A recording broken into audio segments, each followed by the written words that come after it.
Hello, everyone, and welcome to the Good in Motion podcast. Today, I am sitting down with Jaclyn Patterson. Jaclyn is a wardrobe stylist and fashion consultant who has worked with over 350 clients worldwide. She's also the founder of Shopwise, Canada's first sustainable fashion marketplace. More recently, she built the Style Club, a monthly masterclass and community that helps busy women design effortless, elevated looks. Today, we will be chatting about the behind the scenes of building a business that is aligned with your values. Jaclyn, how are you doing today? Hi, I'm doing so well. Thanks so much, Juliette. I'm really excited to be here. Yeah, me too. I'm excited about this conversation. You Mhm. and I met, I think I heard about you, and then I decided to go to a fashion conference a few years ago, which was at Brickworks. Brickworks? Yep. Evergreen Brickworks? Yes. Yeah. And I don't remember the details, but I felt very drawn to your values and the way you were sharing about fashion. It's good to sit down a few years later and being able to have this conversation with you. Oh, I couldn't agree more. I feel that's the magic that happens with in-person events like that is being able to connect with people that share your values. And yeah, I'm so happy that we connected then. And here we are today too. It's been really nice following your journey. Thank you. Thank you. So, yes, especially with this conversation today, what I am interested to learn more about is how you managed to create and design a career that kept, it seems, your values front and centered. Was it always a non negotiable, or is this even being challenged now with your clients to promote a more sustainable approach to fashion? Great question. And to answer, I feel at the beginning of my styling journey, it didn't necessarily start out that way. So I went to fashion school in Toronto at TMU. And at the time, this was over a decade ago. So at the time, I don't think the conversations were as focused on supply chains and ethical production. I hope that it's different now. But at the time, I ended up just learning about it through my own research. I was working full time in luxury retail as a stylist, and I had watched the True Cost documentary, and that really shook my world, if I'm being honest. It made me rediscover the way the fashion industry operates. And as a result, knowing that information, it kind of helped me reshift how I wanted to show up in this space. So things that I was learning at the time was around like the unethical production. So, only 2% of garment workers worldwide earn a livable salary. And as I was learning this information, Juliette, I kind of knew that I could only move forward in the fashion industry with good conscience if I tried my best to do better and Yeah. to bring those values into how I work and show up for myself and for my clients. And so, long story short, integrating my values started out in a more slower internal process. Like, I didn't necessarily talk about it externally with my clients or in my world, but it was more so how I worked with my clients, which I still do today. We focus on like shopping your closet, defining your style, having pieces that you can wear for years to come, investing in better quality pieces, asking why before you buy, all those kind of premises. So I still do that now, but at the time it was more just how I would speak about it. And then over the years, as I was a little bit more loud externally with my values, both with my clients and through Shopwise and on social media, eventually it became a little bit more normalized with my clients that I had this kind of slower, more sustainable approach to fashion, to style. But I will say at the end of the day, not every client I work with currently or even in the past couple of years necessarily finds me from the sustainability lens. I really believe that, I don't necessarily make that a requirement to work with me in any way because at the end of the day, I'm really focused on serving people and I have such fantastic clients and I love helping people dress in a way that celebrates their authentic self and also removes any barriers of stress, time, frustration when getting dressed. And so if I can be the first discovery point for someone embodying a more slower approach or intentional approach to their style, then that's that's great for me, and that tells me I'm still doing my job and aligning with my values. But I think there's some clients, and even just with life in general, like some friends, some acquaintances really speak the same language, and that's so riveting and inspiring and helps with fulfilling kind of and sharing motivation on this journey. But other people, it's more of a conversation, or they can learn through example. And I try to have balance of not necessarily putting shame or pressure on people. I think everyone's in their own journey. And I think back to my journey over 10 years ago when I wasn't necessarily as knowledgeable about the industry now. I have grace for that version of myself. And I'm so thankful that I kind of fell into this place, because I think it makes my work more meaningful, and hopefully can have a bit of an impact as well. Well, it's very refreshing to hear that it's not an all of or nothing approach. Because I just typed a few of your keywords here. You said you do your best to move with those values in your career.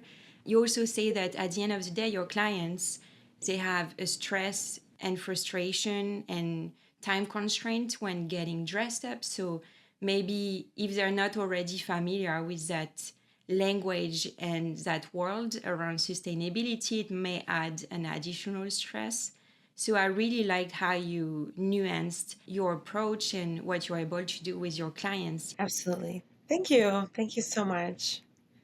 Honestly, I have this story I keep in my head, and then I think it's the ideal moment to share it, which is maybe a few years ago, 6, 7 years ago, I had seen the documentary about, I think it was in Bangladesh, that building that just fell. And I was really into learning more about fast fashion. And I was going on a trip to Florida, and I lost my sunglasses. And I went to a few secondhand places, and I couldn't find like sunglasses I liked, but I didn't want to go buy affordable sunglasses at the fast fashion at H&M typically. And so I just went to Florida without sunglasses. It was so bright. And and I swear I think I got some eye infection. My eye just couldn't stop crying. And I was just thinking in this moment, this is so stupid. Just, I was so frustrated with myself because I was really so strong on living my values that I didn't want to buy affordable, cheap sunglasses. So anyway, I ended up having to buy eye drops, and I did went to buy H&M sunglasses, and I was so mad and frustrated. But it just goes to show that at some point we need to, I guess, always, like you said, find a balance between what you're able to access in the moment, maybe with your budget or time constraint, and how does that live with your values. But finding a balance is always important. So true. And thanks for sharing that story. I think everyone can relate in some capacity of having done that. And it reminds me that I feel like sometimes in this industry, in the space of like sustainable fashion, or even just capitalism, at times there can be a lot of pressure on the consumer, like us as individuals, to be the ones solving the problem. And really, the bulk of the problem is in the systems of our supply chains and the unethical production. So if we have the privilege to make better shopping choices, that's something that can be a beautiful responsibility and quite empowering to be part of the solution. But at the end of the day as well, like the big brands, like big fashion is the main contributor of the problem. And so that's where like even conversations like this, talking about it, is actually more helpful to move the needle as well, or just as helpful as well as shopping intentionally and more consciously. So we got to have some grace for ourselves, because sometimes you're in a bit of a moment and your priorities shift. Like I've had the same situation when I was traveling in Italy, like probably like 5-6 years ago, and I was at the height of my like educational journey at this point. And I remember I had traveled and I forgot my little shorts that I wear under dresses. And for women that may relate, or any human that may relate, like if you're walking 20,000 steps a day and you don't have something under there, it can chafe and it's kind of uncomfortable, as we know. But I forgot my shorts, and I was like, no. And I did the first day without them, and I was like, it's okay, I'm sure I'll be fine. I haven't done this in a while, but I'm sure I'm fine. And Well, I was not fine. Like by the end of the day, I was so uncomfortable, and I had a lot of dresses that trip to wear, I guess, which, in theory works if you have your shorts. But so I ended up having to buy some shorts to wear underneath. And I still have them though, which is helpful. Like it's been 7 years and I still own the shorts. Like I didn't get rid of them just because they were fast fashion, but I was literally like it was impacting my trip. And so that's where it's okay if priorities shift. And similar with my clients that I work with, like sustainability maybe isn't their top priority. Like maybe they're a busy mom that is really stressed in the morning and doesn't have the capacity to think more than 2 minutes about what she's wearing because she has to get her family all set up and then she has to head to work. And so priorities are different. And I think it wouldn't be helpful for me to go into those situations judging or adding shame when really what she's doing is already amazing. And I'm here to just help along that journey and help her feel good. And if that means shopping more intentionally, that's already a major win. So I love that language around priorities. I can relate to this. Do you think that as you've been building your business, you created some non-negotiables for yourself? And if yes, what are they? I have probably three that I kind of think about regularly, and they're part of my internal mission just to enjoy this journey. But the first is acting through service. And so I feel as people in society and part of our communities, there's a sense of the whole saying, serving others serves yourself. When I'm helping other people, whether it's through fashion or just lending a hand in my community, it serves me. I feel really good, and that's a win-win situation for everyone. And so I like to think about it not just with my styling clients that I work with, but even through my mission of sustainability, that's serving hopefully the industry as a whole. I know it's just little old me over here. I'm not changing lives dramatically, but I think it's the whole saying, if we have a lot of people doing micro things, it has a magnitude of an effect. And so I kind of view it in that lens of how can I serve my community, serve the industry, serve my clients. And in doing so, I end up feeling like I'm serving myself. So that's something that just comes to mind. The second one, which won't be a shocker, is just an aspect of sustainability. So not necessarily just with how we operate in terms of what we buy and where we shop and how we take care of things, but also sustainability and what am I doing that's going to help longevity in my life. So when I work in my business, I think about, I'm not doing this for the short term of next month to make it to next quarter. I'm really thinking long term of how can I take actions today, not just for tomorrow, but for years ahead. And so thinking about sustainability in terms of my career, longevity, and being able to stay self-employed, all of those factors. And then the third one, it's a little bit more lighthearted, but it's to have fun. I think we only get this one shot at life here on Earth that we know of. And so I'm really trying to enjoy the journey as much as possible. I'm sure whether you can relate, Juliette, or maybe someone listening, but at times entrepreneurship can be quite difficult. It's not necessarily the easier path, and that's why a lot of people don't choose it necessarily, because there's a lot more challenges or barriers or unknowns that come along the way. And so, navigating that can be challenging at times and not always the best for our mental health. And so that's where the aspect of service really comes in to help fuel me personally, but having fun along the way, not kind of sweating the small stuff, recognizing that, I don't have to have all the answers and that's okay. And trying to make the most of it is still going to help me move forward. And that really stems honestly from years ago when I was first dabbling in entrepreneurship. I had a capsule wardrobe company way back when, that was probably 8 years ago. And long story short, I was full in on this career, and I was kind of not really balancing any kind of other factors. And having that be my first experience in entrepreneurship, I ended up getting burnt out really quickly, and it took me a little bit of time to overcome that. And so a lesson I took from that experience is that I don't ever want to find myself in such a similar situation that it holds me back from those three kind of values that I just shared. So having fun along the way is really important. And what are we doing this for if we're not here to kind of enjoy the process? And I really believe enjoying the process helps to have a greater impact and will move us along in our goals and dreams at a more enjoyable but faster pace as well. So those are the three values that I live by quite regularly, not just in business but in life. Well, thank you for sharing about that feeling and of burnt out that you experienced, do you feel that your non-negotiables are the answer to balance and not feeling burnt out today? Yeah, definitely. They definitely contribute, especially the third of like, having fun along the way.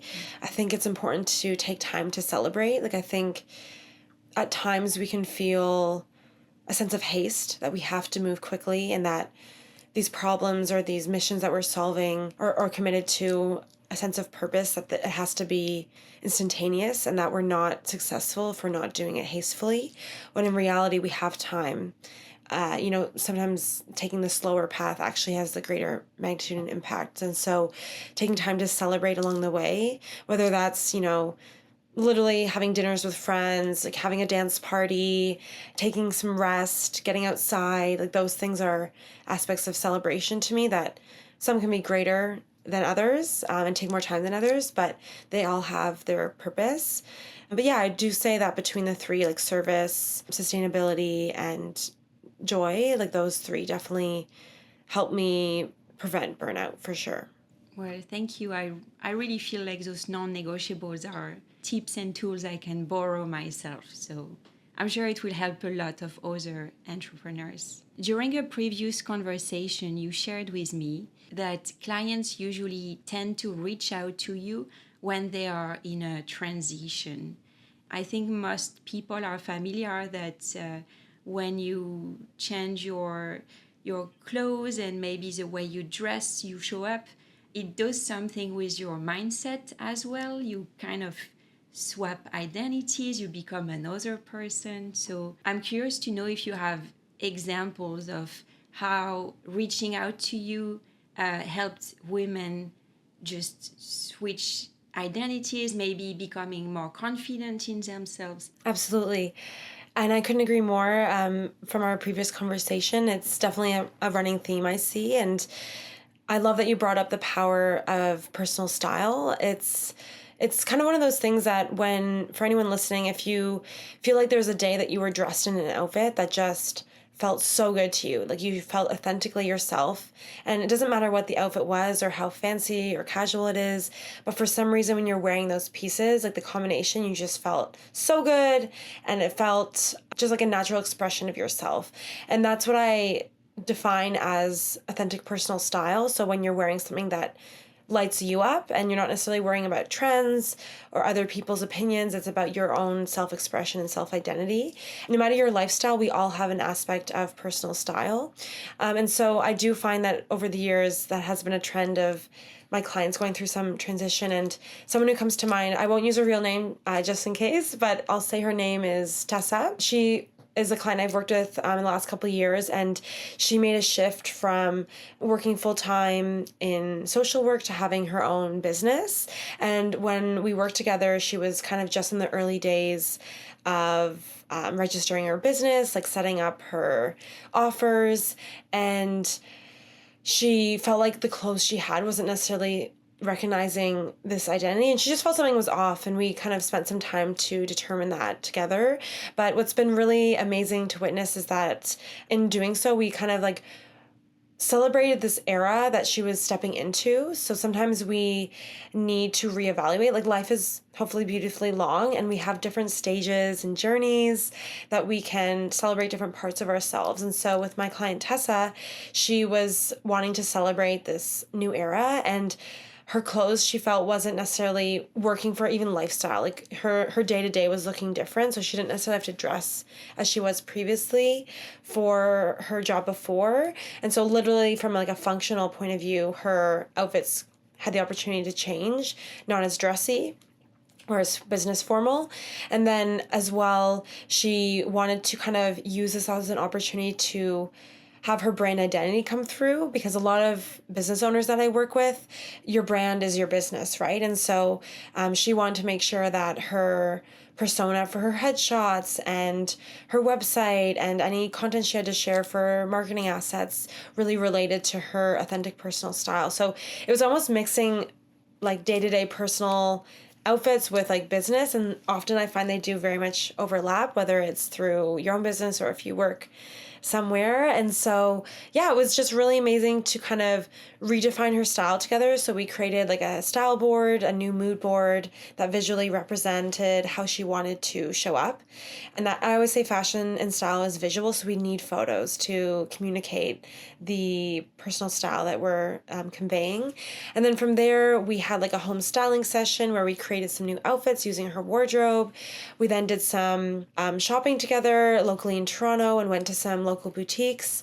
And I had like a shopping list for us, just like some key pieces that were missing to kind of help us get us to where we wanted to go. And then we had another home styling session where we integrated the shopping with her existing wardrobe. And overall, we had like over 40 new outfits that were really celebrating this new era. Yeah, and it's been so beautiful, like just seeing her go through this business transition. And it comes back to that essence of feeling good. When you feel good, it impacts every area of your life of how you show up, like an element of confidence, of self-expression. But like there's already enough kind of barriers I find in life, like not to be dramatic, but sometimes life can be hard and there's just a lot of challenges out there at times. So if our style and what we wear can help set us up for success right at the beginning of the day, like why not choose that as an opportunity to set the tone for success and joy and confidence that day. And so it's been awesome seeing my client Tessa go through that experience and just like embody this authentic version of herself and step into this era that has helped her like launch her business and get new clients and feel like the part that she is so worthy of and already deserving of. But sometimes you have to make a couple changes to step into that confidently. Well done. That sounds fantastic. I'm really, I don't know You're this so person, sweet. but I'm really happy for her. So, and I believe Yeah. in the power of dressing like your authentic self. What you said about that everything was kind of overlapping, it's what I'm learning slowly. I always thought that we were supposed to have two identities, one that we are currently and the one that we want to be. And eventually, I don't think it's as distinct as two different identities. It's more like we slowly morph into a new one. I don't know if that makes any sense. Mm. No, I think that makes so much sense. Like it's almost, this is kind of maybe a weird analogy, but I think of like a snake shedding their skin. Like it doesn't happen in 5 seconds, right? Like I think it's actually a kind of long journey and the cells turning. I actually don't know. We should ask somebody, I don't know but I anything think like about it's, snakes. me neither. I just was thinking of like transformation and like the shedding the skin, like it doesn't happen right away. It takes a bit of time Yes. but it's not like you're losing yourself. You're just shedding off what's not serving you anymore. And so, yeah, I love that so much as well that they kind of morph and you evolve into a different version. And for someone listening to, like I shared Tessa's experience that is was a bit more thorough, but you don't necessarily have to go through this like 5-step experience with me to kind of celebrate that. Like if for someone listening who may just be wanting to step into that era a little bit more, there's an opportunity just to start with a new style board and just start saving things that really excite you and feel like you. Maybe like think about like characters on TV that you love their style to get some inspiration, or what you have in your wardrobe right now that feels really good, and use that as a guide to search things on Pinterest. Like even this shirt that I'm wearing, like let's say this is as an example, I could search like lace blouse outfits on Pinterest and just see what comes up to get the ball rolling. So starting there with, creating a new style board and then seeing how you can recreate those outfits that you resonate with your current wardrobe first, and then that will help you identify those missing gaps. But starting small and like having grace for yourself to embody this like style journey intentionally. It doesn't happen overnight. Like it takes a bit of time to kind of step into a new style era that reflects yourself authentically. So, but that's just like a little snippet of advice if someone's looking to kind of do that themselves and not sure where to start. So does that mean that, for example, if you wear sneakers every day and you really, really love high heels, that a transition would be to go through maybe ballerinas and kitty heels and just slowly getting there instead of just changing everything? Absolutely, absolutely. And I would even ask like, Okay. what do you love about high heels? Like, what is the Mm-hmm. purpose of heels that makes you feel authentically yourself. And maybe it's like the added height that just feels so like powerful. Maybe it's the sound that they make on the floor. Like, do you need a heel to do that? Or could you use like a kitten heel that's like a bit smaller or flat that has a bit of a click to them, you know? And so thinking about like why you maybe love, whether it's you or someone else, love the high heel, and what essence does that bring to your style, and how can you maybe duplicate that in other ways? Because from a functional perspective, I know a lot of us aren't able to wear high heels every day, just given life, you know. But thinking about like what resonates with you from them, and how can you pull it in other ways? Yeah, Yeah, I just think exactly. about selling sunsets right away. I know, right? Like, I know, and they're driving I their just I cars in just these like wish I sequin could heels. drive. Hmm. I know, right? When I think about my daily life, I love to squeeze in a walk every occasion. So I will walk to the subway 20 minutes and then take the subway, and then there are stairs. So yeah, I don't I see the totally high relate. heels working. Yeah. Yeah.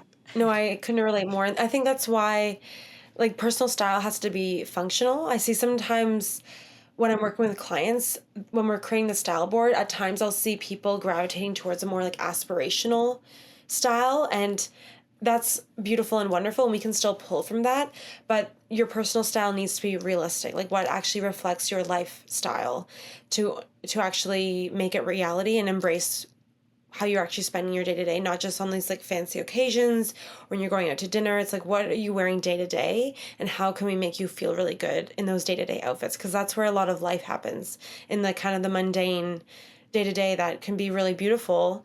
But when we're sitting at work, when we're walking to the subway, like I still want people feeling good in those moments too. I love that. I resonate with everything you say. I want to feel comfortable. I want to be my authentic self every single day. And also, yeah, feel like I shine and I feel aligned with my purpose. So thank you. I'm glad you're doing this. Thank you so much. I honestly feel so privileged. Like I work with such amazing people, and it's such a gift to be able to see people feel good. Like it truly is. So I don't take it lightly, because it's so important to me too. And thank you for sharing that as well. Well, I mean, just sitting across from you with a screen between us, I can feel that you have a very authentic and calming energy and grounded. So Thank yeah, you. I'm sure that you attract people who are like you, and it must feel nice. Yes, absolutely. Thank you so much, Julia. I totally believe like just connecting with people, it just, I think at the end of the day, if we are our authentic selves, we're going to connect with people that naturally vibe well. And so like as we are here today. So yeah, I feel very grateful. Thank you, Jaclyn.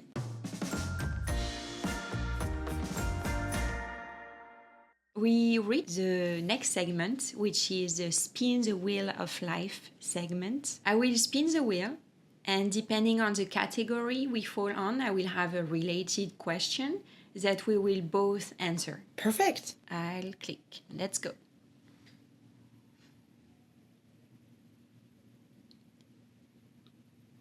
The category for the first question is relationships. How do you like to show love or appreciation to the people around you, Jaclyn? Oh, so beautiful. I love this. Well, I'm a big believer in the love languages. And so I think sometimes I'll modify like how I show love based on the people that I love. So like I think when you know someone really well, you'll understand what makes them feel loved. And so maybe it's the Libra in me that I like modify who I'm serving and expressing love to. But inherently what I really find myself doing, if I just like didn't modify and really embraced what's authentic to me, is I really love like doing things for people. So even like whether it's cooking, like I love hosting, and like just doing thoughtful things for people. Like when I love someone, I just want to make them feel good. And so for me, that shows up often as how can I do like little acts of service here and there that might be a surprise, or just like take them, doesn't necessarily have to be a big thing, but just something that shows a little like extra appreciation and thoughtfulness. And I love that back as well. That's how I feel really loved, is just like someone thinking of ways to make me feel great. And so, yeah, that's something that comes to mind for sure, is just like acts of service. How can I do little thoughtful moments for the people I love? Whether it's like I'm going to see a friend and I like bring some homemade sourdough or pick up something that I know they love along the way, or my sister, if she's really busy, maybe I'll do some dishes for her because she doesn't have time. So just like things like that, they can range, but that's something that comes to mind for sure. What about you? This is so beautiful. I just want to say first, I saw the sourdough and I would feel loved if I brought you if I some for had. sure. Awesome. It'll happen. I We'll would make it feel happen for loved. sure. For sure. Great. And before I answer, what is your love language? Oh, so I'm definitely acts of service and words, which, I think sometimes words, they don't really get a lot of love. Like, I think people are like, oh, whatever. But yeah, they do matter to me. So yeah, those are my top two for sure. Okay. Yeah, I loved your answer. Yeah. I don't know And what what I'm about gonna you? answer now. My love language? What are your love languages? Is it touching? Is it how Yep. it's Yep. being said? Yeah, like physical Physical touch. touch. Yeah. Yeah. Lovely. Yeah. And I mean, it's just maybe from my partner, but just a hug or a little kiss or just a hand on my shoulder.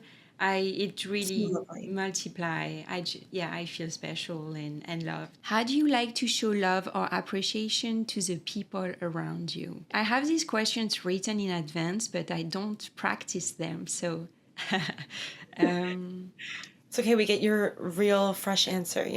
It's good. yeah, I'm very inspired by yours, and I do notice that for my husband, who I spend 99% of the time with, I try to do act of service because I know it's his love language. But I know I'm not really. I wouldn't say I'm messy. Maybe you would disagree with me. But yeah, definitely I'm working on this because I know he value a really neat place. Mm, But beside that, I think I grew up receiving gifts most often to nice. as a way of showing love. So I try to send flowers abroad to my family who are in France, or maybe to order something online and send them to you. Or That's um, lovely. Wow. yeah, That's yeah. beautiful. Despite the Yeah. distance, yes, Yes. No, it's that would hard feel so to. loving. Mhm. Yes. Or to give time actually to just Mm. call and just give the moment of them to have space to vent and being there. So yeah. All so important. And I totally believe that we have all of them, right? Like I think there's five or so. I do believe that we carry all of them, but it's more which ones dominate a little bit more. But I also Yeah. think like when you know somebody and for example, me hearing that you love physical touch, like it would mean like if I know that that's one that's important to you, if you show that as a way to express love, I'll be like, oh, Juliette is expressing love because she's like giving me a hug or something like that, right? And so it's like the awareness of how we all show up and express love is good too. So we don't have to like always adapt. I think it just depends on the relationships, right? Yeah. What a beautiful question. Yeah, and I loved your answer. So I would just spin the wheel one more time. I want more. Let's do it.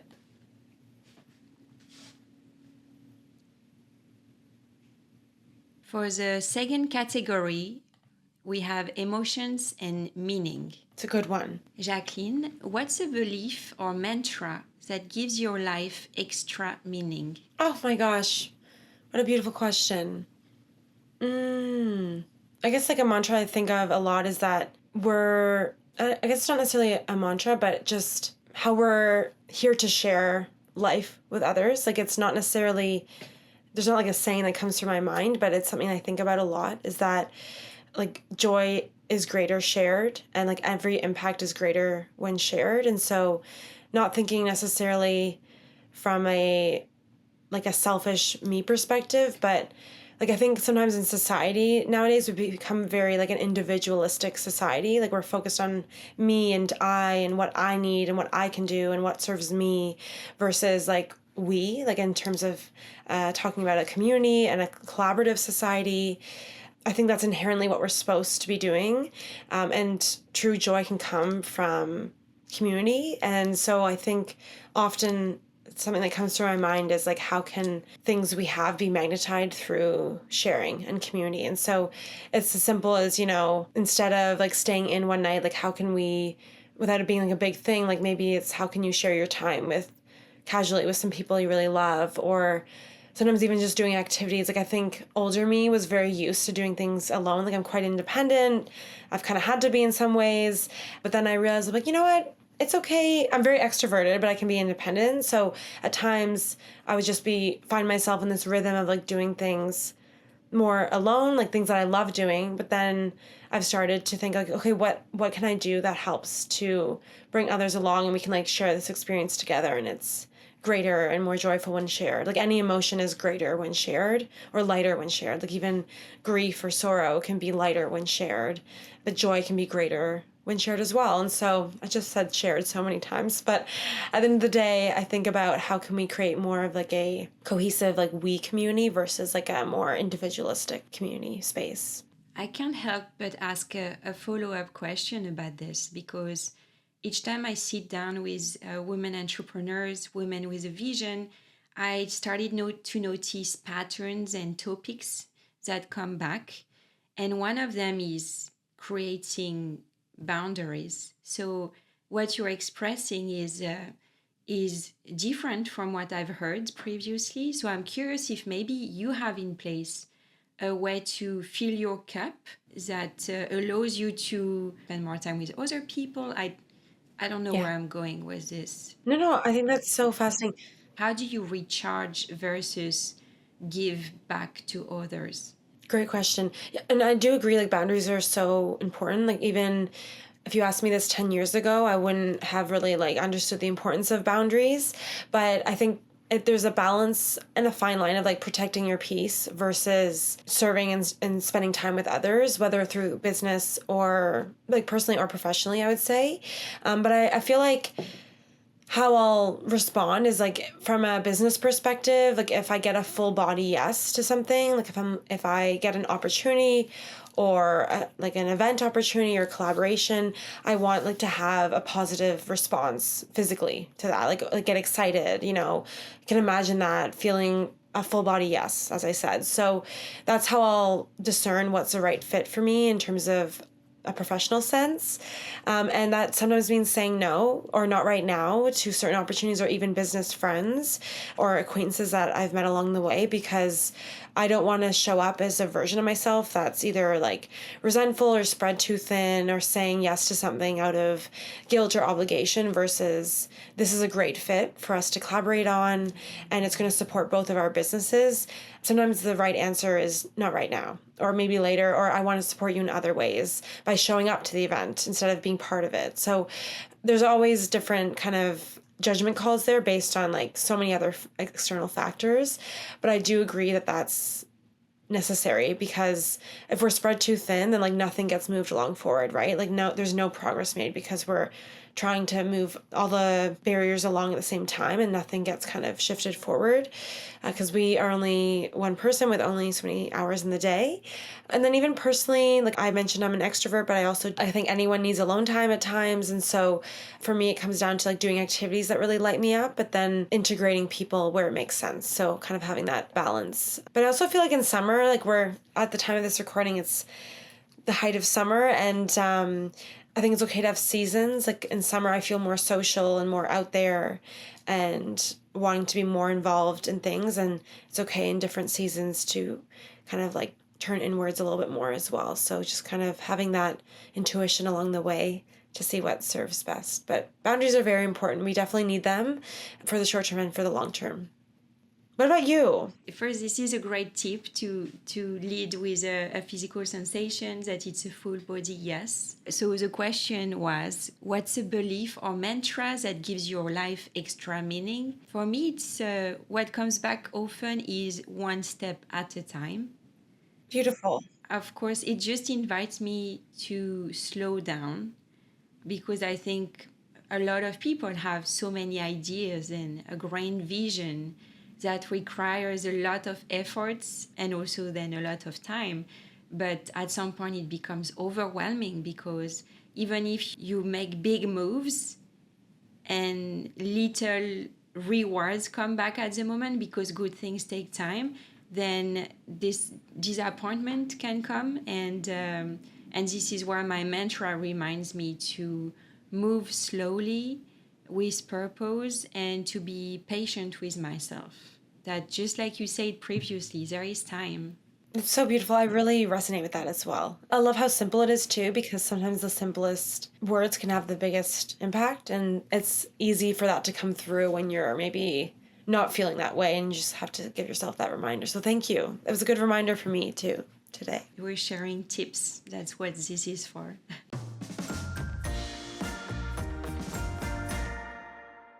So I'm sure the listeners of this episode just appreciated as much as I did this conversation. Where can they learn more about what you do and your services, your style membership, etc.? Yeah, well, if you're looking to get connected, I'm on social media at Jaylopat, so Jaylopat, and also my website if you're curious to learn more about styling at jaclynstyle.com. And I always have various ways that people can work with me just based on like budget capacity, how much support they need. But something that's been really exciting lately is in the last year I've launched a style club membership, which is basically to help women with the momentum on their style journey. I mentioned earlier that style takes a bit of time. Like there's a bit of an evolution that is needed to embrace kind of like your authentic style. It's not like a one and done approach. And so I often find through the years, like the clients that I've worked with, they'll have an amazing experience with me, but then they need a bit of support to keep that momentum going forward beyond their style experience with me. So yeah, I have an online monthly style membership where we do live masterclasses every month on a different topic.